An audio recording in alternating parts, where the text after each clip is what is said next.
अस्सलाम वालेकुम स्टूडेंट्स, हमारे पास क्वेश्चन नंबर 19 है। If father is 4 times as old as his son now,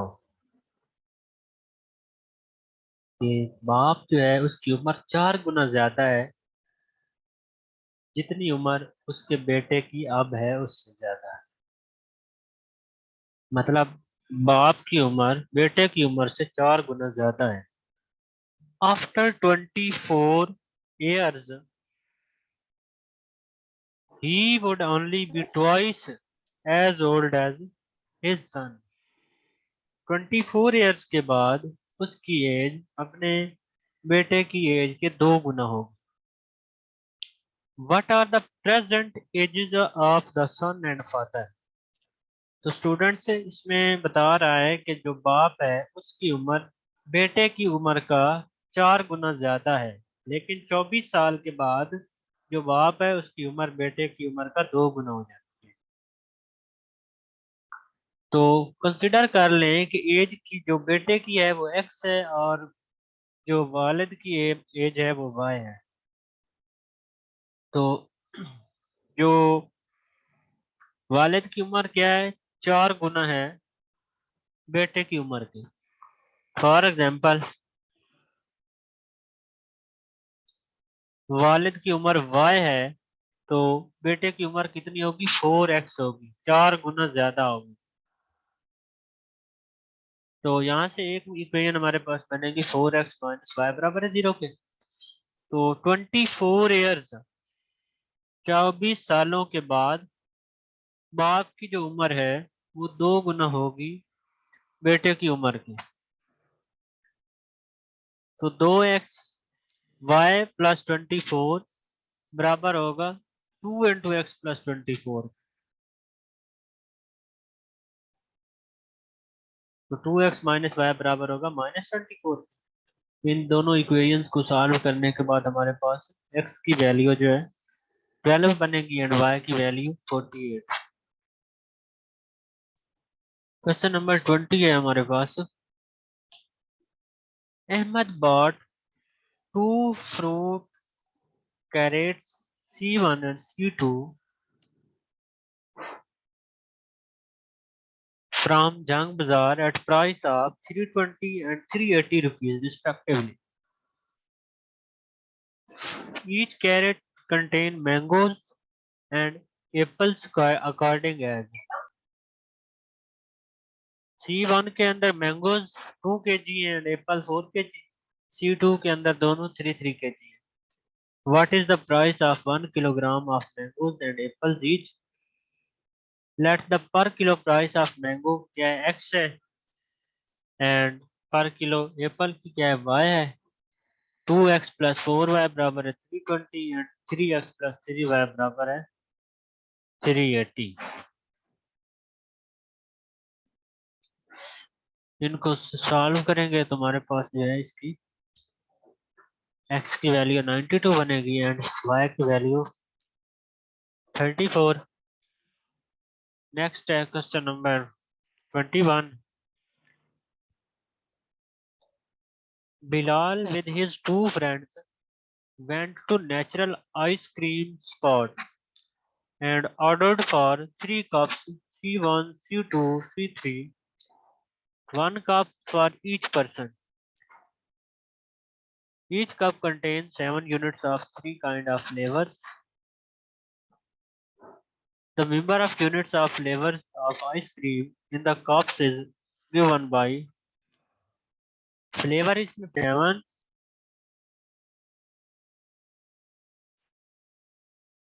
37 पे कर रहा है 39 and 44 rupees for C1, C2, C3. What is the price of a unit for each flavor? Consider कर लें कि पाइन एप्पल के लिए x है, स्ट्रॉबेरी के लिए y है एंड मैंगो के लिए z है। 2x + 3y + 2z = 37। 3x + 2y + 2z बराबर है 39। 5x + y + z बराबर है 44। तो इन तीनों को जब सॉल्व करते हैं तो x y z की हमारे पास वैल्यू आ जाती है सेपरेटली।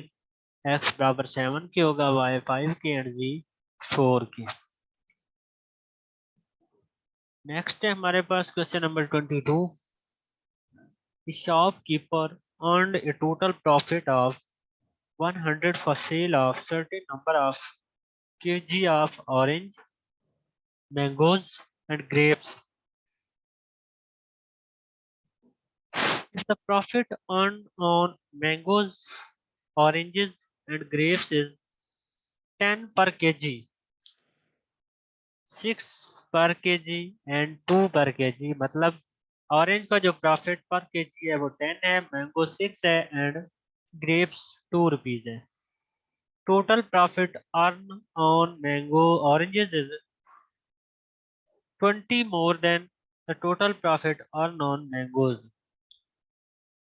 जो टोटल प्रॉफिट ऑरेंज के ऊपर आया है ये 20 ज्यादा है टोटल प्रॉफिट मैंगो से and 3 times of total profit on grapes is 10 more than the total profit earned on orange. Find how many kg of each fruit sold by the shopkeeper. हमने check करना है कि कितने KG जो fruit है वो seal किया है शॉपकीपर ने। Number of KG orange sold, number of KG mango, number of KG grapes. Then हमने क्या किया है कि 10x माइनस 20 बराबर है 6y के 3 इंटू 2z माइनस 10 बराबर 10x के 10x plus 6y plus 2z बराबर 100 के। नेक्स्ट हम आ रहे हैं quadratic equation in one variable की तरफ।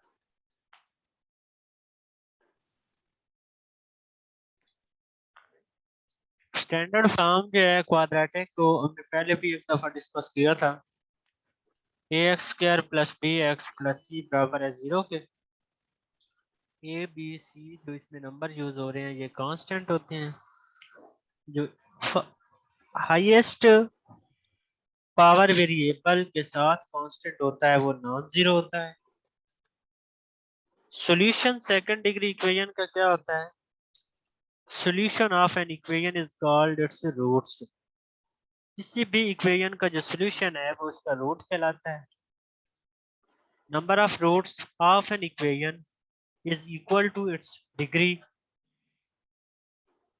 So second degree equation has two roots. जो किसी भी इक्वेशन का जो सॉल्यूशन होता है उसे रूट कहते हैं और जो रूट की तादाद होती है इक्वेशन के वो उसकी डिग्री के बराबर होती है। सेकंड डिग्री की जो इक्वेशन होगी उसके दो रूट्स होंगे। इसको मेथड क्या है सॉल्व करने के सेकंड डिग्री इक्वेशन जो है उसको सॉल्व करने के तीन मेथड हैं। Factorisation, completing square, quadratic formula. Quadratic formula जो है वो यहाँ पर मेंशन किया गया है। x is equal to minus b plus minus b square minus 4ac by 2a। B square minus 4ac क्या है? ये डिस्क्रिमिनेंट है क्वाड्रेटिक इक्वेशन का। ये हमें तीन तरह के रूट देता है। अगर B square minus 4ac negative होगा तो जो इसके रूट्स हैं वो इमेजिनरी होंगे। अगर इक्वल 0 होगा तो रियल रूट्स होंगे और रिपीटेड होंगे और अगर ग्रेटर देन 0 होगा तो फिर इसके जो वो रियल और डिस्टिंक्ट वैल्यूज होंगी। एग्जाम्पल नंबर 1 है हमारे पास x² प्लस x बराबर है 12 के। तो इसको पहले तो हमने स्टैंडर्ड फॉर्म में रखना है। स्टैंडर्ड फॉर्म क्या होती है कि इक्वल 0 होना चाहिए। इक्वल 0 कर लिया है। फिर हमने इसको जर्नल क्वाड्रेटिक इक्वेशन के साथ कंपेयर किया है ax² plus bx plus c बराबर 0 के। तो यहाँ पर जर्नल फार्मूले के अंदर a होता है, वहां पर इस फार्मूले में इस इक्वेशन में a बराबर है, a की जगह पर क्या है 1 है तो a बराबर होगा 1 की, और b की जगह पर भी 1 है तो b बराबर 1 के होगा, और c की जगह पर -12 है तो c -12 की। फिर हमने a b c की वैल्यू को फार्मूले के अंदर लगाकर सॉल्व किया है और इस तरह से x की हमारे पास दो वैल्यूज आ गई हैं। नेक्स्ट एग्जांपल नंबर 2, इसमें 9y स्क्वायर है plus 6 into square root 2y plus 2 बराबर है 0 के, a बराबर 9 के, b बराबर है 6 स्क्वायर रूट 2, c बराबर है 2 के। After using quadratic formula, then we will be able to find the value of y is equal to minus square root 2 by 3. Then example number 3 की तरफ मूव करने लगे हैं। x का स्क्वायर प्लस x इक्वल है 12 के। सो इसे भी फर्स्ट ऑफ ऑल हमने क्वाड्रेटिक जो इसकी स्टैंडर्ड फॉर्म है उसमें कन्वर्ट किया है। देन ABC की वैल्यू कंपेयर करके फार्मूले में अप्लाई किए। अप्लाई करने के बाद इसका जो आंसर आया है वो अयोटा की फॉर्म में आ रहा है। तो जो इससे क्या शो होता है कि जो रूट है वो रियल नहीं है, इमेजिनरी है।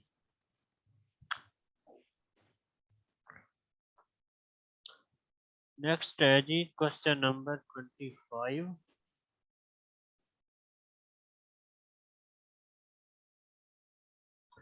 A student bought some packets of biscuits for 120. If biscuit had been Rs3 a packet cheaper, he would have received 2 more packets of his money. Compute computer the number of packets he bought and the price per packet of biscuit. हर packet की price x है, each packet की number of packet bought y, तो उसने खरीदे 120 के, तो x y बराबर होगा 120 के। x माइनस 3 है और y प्लस 2 है। जो उनकी कीमत है वो 3 रुपए ओरिजिनल कीमत से कम मिले हैं और उसने 2 जो है इजाफी खरीद लिए हैं। तो y में 2 का इजाफा हो गया है और x में से 3 माइनस हो गया। मल्टीप्लाई करने के बाद जो सेकंड इक्वेशन बनी है वो 2x माइनस 3y बराबर 6 के है। तो हमने 1 से वैल्यू निकाली है y की, उसको 2 में दर्ज कर दिया है, तो वहां से हमें x की वैल्यू मिल गई -12 एंड देन हम y की वैल्यू फाइंड करेंगे जो कि इक्वल है 8 की। नेक्स्ट है हमारे पास question number 26। Two numbers whose sum is equal to 20 and product is equal to 96. This is very easy question and we can find here the values of x and y very easily. Next है जी question number 27। 27 के अंदर sportsman covered 15 kilometer on a bicycle at uniform speed. If he increased his speed by 4 kilometers per hour, he would have arrived at the destination half hour earlier. Find the speed and time in hours to cover the distance. Let the speed per hour to cover the distance x kilometer per hour and required time to cover distance y hours है। तो x Y बराबर है 15 kilometre and x में उसमें increment क्या हुआ है speed में 4 का, तो एक्स प्लस 4 होगा और जो कमी हुई है टाइम में हाफ की है तो वाई माइनस 1/2 होगा बराबर 15 के। तो यहाँ भी हम y की वैल्यू फाइंड करेंगे और उसको दूसरी में दर्ज करके वहां से x की वैल्यू मालूम करेंगे and then we will then हम इजीली x की वैल्यू फाइंड कर लेंगे जो कि 1.64 होगी। क्वेश्चन नंबर 28 है number consist of two positive digits whose product is 8 If the digits are interchanged, the resulting number becomes 27 less than original number. Find the number. Let करें कि unit digit x है 10 digit y है original number क्या है x plus 10y. Number after interchanging the positions of digits y plus 10x बराबर होगा xy बराबर होगा 18. y plus 10x plus 27 बराबर है x plus 10y के. तो हमारे पास एक इक्वेशन एक्स वाई बराबर 18 के, दूसरी y माइनस एक्स बराबर 3 के. देन हम जो इसमें से x और y की वैल्यू निकालेंगे वो हमारे पास आएगी x 3 के एंड y 6 के. जो नंबर बनेगा वो 63 होगा. That's all students.